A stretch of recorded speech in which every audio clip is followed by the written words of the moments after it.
if you were to ask a child, given an option, if they were to play video games or go outside and play, many of them are going to choose playing video games. Technology has taken over the role of physical activity, and this can be changed through the school systems. The CDC has stated that children ages 8 to 18 spend about 7.5 hours using entertainment media, which is the internet, video games, computers, etc.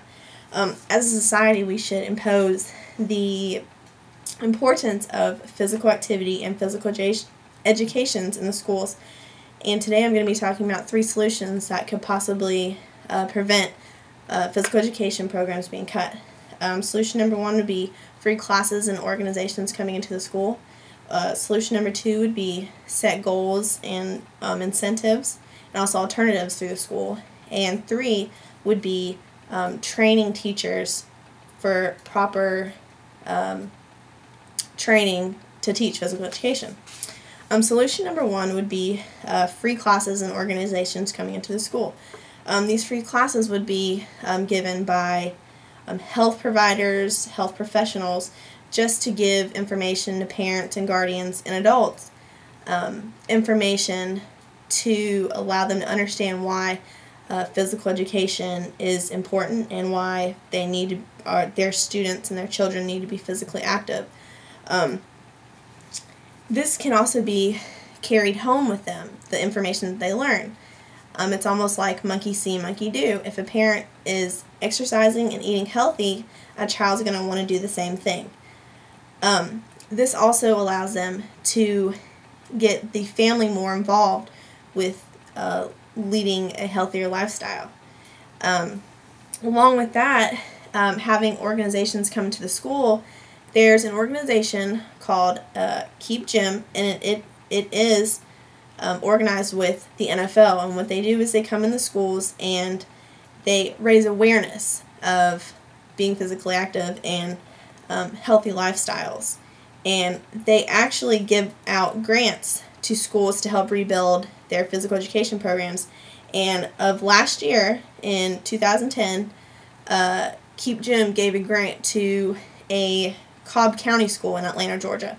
Another organization that also helps raise awareness for being physically active is Michelle Obama's Let's Move program, which just gives information about childhood obesity and how we can prevent that. Solution number 2 would be setting goals, incentives, and alternatives. According to MSNBC, I've read an article that Gold's Gym had an incentive for their students to use the facility at Gold's Gym. The membership would be free, but here was the requirement. They would work out for 60 minutes 3 times a week, and if they coincide with their agreement, they would be in the running for a $2,000 scholarship. There's also a school in Minnesota that set a goal with pedometers, and if students met the goal of the pedometer, they would actually get rewards. There was a school in Alabama, according to Daily Home article, they actually changed their lunch menus and their vending machines to follow a mandated school wellness plan. And what they did was they took out all the unhealthy things. They changed their vending machines and put healthier foods inside the vending machines, and also during the lunch periods they would offer more nutritious foods and fruits and vegetables and some to that sort. Also, another alternative to the schools would be incorporating physical activity inside the general classrooms, and that was also stated by MSNBC. And an example of that would have been having a relay race in one of the general classes over material. For solution 3, it was to provide appropriate training for our teachers. Recently, Georgia has taken in the FitnessGram testing with the physical education, and they actually provided training so that physical education teachers could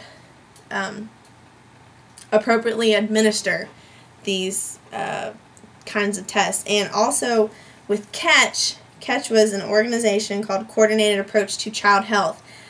This organization also provides the appropriate training needed to teach physical education.